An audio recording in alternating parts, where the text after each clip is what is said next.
Good morning mga kanay-nays. Andito kami ngayon sa Barangay Baybay, Katarman Northern Samar, sa bahay po ni Nanay Jessica at ni Ate Jambi. Mag-ina po sila. Sila po ay minsan na po naming nabisita ni Joey the Great at ngayon po binalikan po namin sila para kumustahin po. Samahan nyo kami mga kanay-nays. Nandiyan na yung baby, ang angel nila. Ate Jambi, matanong ko lang, before ka nanganak, nandito na si husband mo? Hindi pa po, kasi nung November 10, November 10, October 10 pala, nandito na siya, kasi nung November niya, biyahe niya, papuntang Samar. Okay. I'm happy for you, Ate Jambi. At least nandito, nabuo na ulit yung pamilya mo. Andyan na yung tatay na anak mo. Okay. Good luck sa inyo.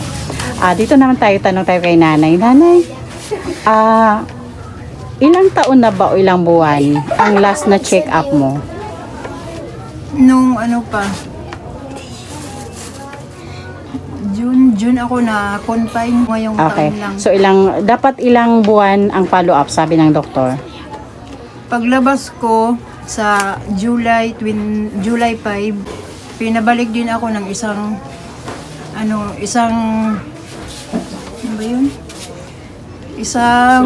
linggo. Na-follow up ka.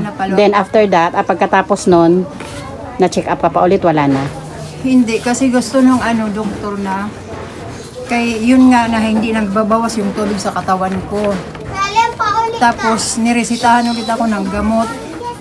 Sabi nung doktor, tinatanong ako kung sumasakit yung tiyan ko. Sabi ko naman hindi.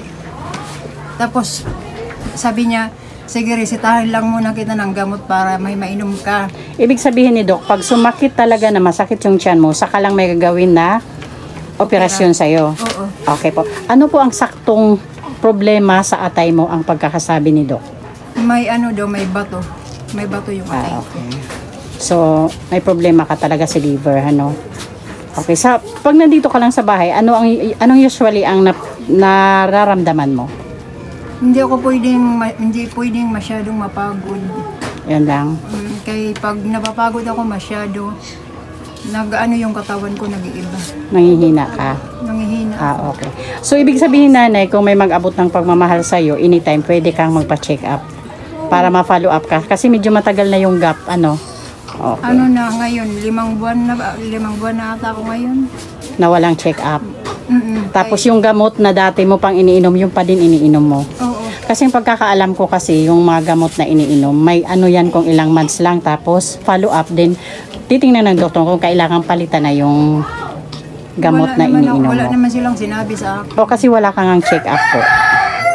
May nag-o-opera na nga sa akin yung barley grass daw. Yun ang sabi nila, pero so kailangan mo talaga magpa-check up. Sana lang nanay, mag-pray na lang tayo na sana may magpaabot ng tulong para pampa-check up mo po.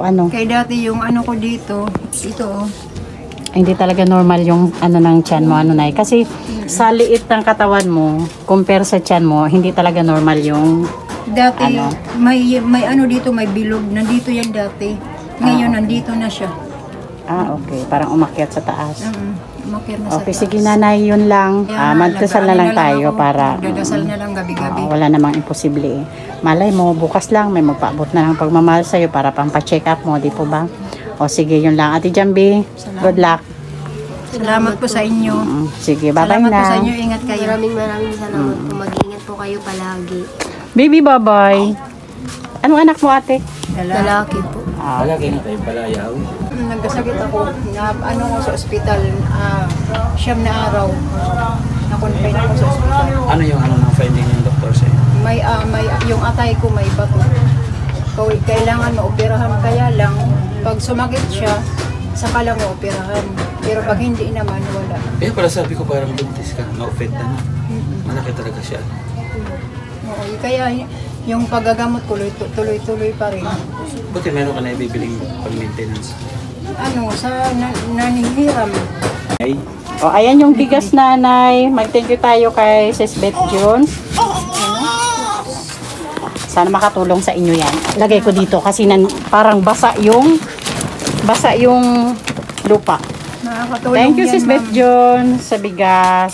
Thank you. Bye-bye na, nanay, ate.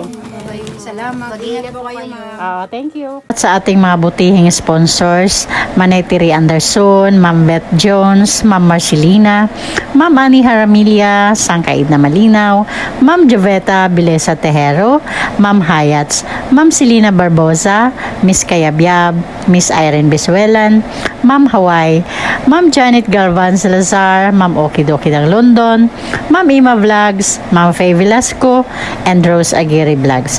Ang Degree Team Morenon po ay nagpapasalamat po sa walang sawang support. Kaya po patuloy kaming nakakapaghatid ng tulong sa ating mga kababayan. Huwag po sana kayong mapagod at magsawa. Ingat po kayo lagi. Thank you so much po.